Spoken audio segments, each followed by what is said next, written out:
നമസ്കാരം. നഗരത്തിലെ രൂക്ഷമായ ഗതാഗത തിരക്കിനിടയിൽ ഒരു ജീവൻ രക്ഷിക്കാനായി കുതിച്ച ആംബുലൻസിന് മുന്നിൽ വഴികാട്ടിയായി ഓടിയ ഒരു പോലീസ് ഉദ്യോഗസ്ഥയുടെ ദൃശ്യങ്ങൾ ഇപ്പോൾ സമൂഹ മാധ്യമങ്ങളിൽ പ്രചരിക്കുകയാണ്. ഇതോടെ ആരാണ് ആ പോലീസ് ഉദ്യോഗസ്ഥയെന്ന് പലരും സൈബറിടത്തിൽ തിരഞ്ഞു. ഒടുവിൽ ആ ചോദ്യത്തിന് ഉത്തരവും കിട്ടി. തൃശൂർ സിറ്റി വനിതാ പോലീസ് സ്റ്റേഷനിലെ അസിസ്റ്റന്റ് സബ് ഇൻസ്പെക്ടറായ അപർണ ലവകുമാറിന്റെ നിസ്വാർത്ഥമായ ഈ പ്രവൃത്തി കേവലം ഒരു ഔദ്യോഗിക കൃത്യനിർവഹണത്തിനപ്പുറം മനുഷ്യത്വത്തിന് ഉദാത്തമായ ഒരു പ്രതിരൂപമായി കൂടി മാറുകയാണ്. കഴിഞ്ഞ ശനിയാഴ്ച ഉച്ചയോടെയായിരുന്നു സംഭവം. മെഡിക്കൽ കോളേജിൽ നിന്നും ജൂബിലി മിഷൻ ആശുപത്രിയിലേക്ക് അത്യാസന്ന നിലയിലുള്ള രോഗിയുമായി പോയ ആംബുലൻസ് തിരക്കേറിയ റോഡിൽ കുടുങ്ങി. ഇത് തിരിച്ചറിഞ്ഞ അപർണ ഉടനെ തന്നെ താൻ സഞ്ചരിച്ചിരുന്ന പിങ്ക് പോലീസ് വാഹനത്തിൽ നിന്ന് പുറത്തിറങ്ങി.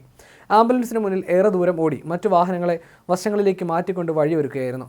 ഒരു ജീവന്റെ വിലയേറിയാവുന്ന ആ ഓട്ടം ഒടുവിൽ അവർ ലക്ഷ്യസ്ഥാനത്തെത്തിയെന്ന് ഉറപ്പാക്കിയ ശേഷമാണ് അവസാനിപ്പിച്ചത്. അതേസമയം അപർണയുടെ സേവനപാതയിലെ ഒരു ഒറ്റപ്പെട്ട അധ്യായമല്ല ഇത്. വർഷങ്ങൾക്ക് മുമ്പ് ഒരു ചികിത്സയ്ക്കിടെ മരണപ്പെട്ട സ്ത്രീയുടെ മൃതദേഹം വിട്ടുകിട്ടാൻ പണമില്ലാത്ത നിസ്സഹായരായ കുടുംബത്തിന് സ്വന്തം കയ്യിൽ കിടന്ന വള ഊരി നൽകി ഇവർ മാതൃക കാട്ടിയിരുന്നു. ക്യാൻസർ രോഗിക്ക് വിഗ് നിർമ്മിക്കുന്നതിനായി തൻ്റെ മുടി പൂർണ്ണമായും മുറിച്ചു നൽകിയും അവർ കാരുണ്യത്തിൻ്റെ മറ്റൊരു മാതൃക തീർത്തു. താൻ ചെയ്തത് ഒരു പോലീസ് ഉദ്യോഗസ്ഥയുടെ കർത്തവ്യം മാത്രമാണെന്നായിരുന്നു ഏറെ വിനയത്തോടു കൂടിയുള്ള അപർണയുടെ മറുപടി. എന്നാൽ ഔദ്യോഗിക പദവിയുടെ പരിധികൾ ഭേദിച്ച സഹാനുഭൂതിയുടെയും സമർപ്പണത്തിൻ്റെയും പ്രതീകമായി മാറുന്ന ഇത്തരം നിസ്തുലമായ ഇടപെടലുകളാണ് അപർണ ലവകുമാറിനെ കേരള പോലീസിലെ ഒരു വ്യത്യസ്ത മുഖമായി മാറ്റുന്നത്. 11 വർഷങ്ങൾക്ക് മുൻപാണ് ഔദ്യോഗിക നിർവഹണത്തിനിടയിൽ തൻ്റെ കയ്യിൽ കിടന്ന 3 വളകൾ ഊരി നൽകി അപർണ അന്ന് മനുഷ്യത്വം പ്രകടിപ്പിച്ചത്. തൃശ്ശൂരിലെ സ്വകാര്യ ആശുപത്രിയിലെ ഒരു കൊലപാതക കേസിൽ ഇൻക്വസ്റ്റ് നടത്താൻ പോയതായിരുന്നു അപർണ. 60,000 രൂപയുടെ ബില്ലടച്ചാലേ മൃതദേഹം വിട്ടു നൽകൂ എന്നായിരുന്നു ആശുപത്രി അധികൃതരുടെ നിലപാട്.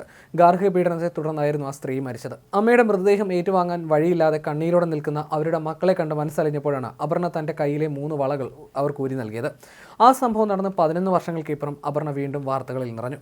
ക്യാൻസർ ബാധിതർക്ക് മുടി ദാനം ചെയ്യാനായി തലമുണ്ടനം ചെയ്തതോടെയാണ് അപർണ വീണ്ടും വാർത്തകളിൽ നിറഞ്ഞത്. തൃശൂർ ജില്ലയിലെ ആമ്പലൂർ സ്വദേശിനിയാണ് അപർണ. വളരെ ചെറുപ്പത്തിലെ തന്നെ ഭർത്താവ് മരിച്ച അപർണ 2 പെൺകുഞ്ഞുങ്ങളെ ഒറ്റയ്ക്കാണ് വളർത്തിയത്. അടുത്തിടെയാണ് അപർണ പുനർവിവാഹിതയായത്.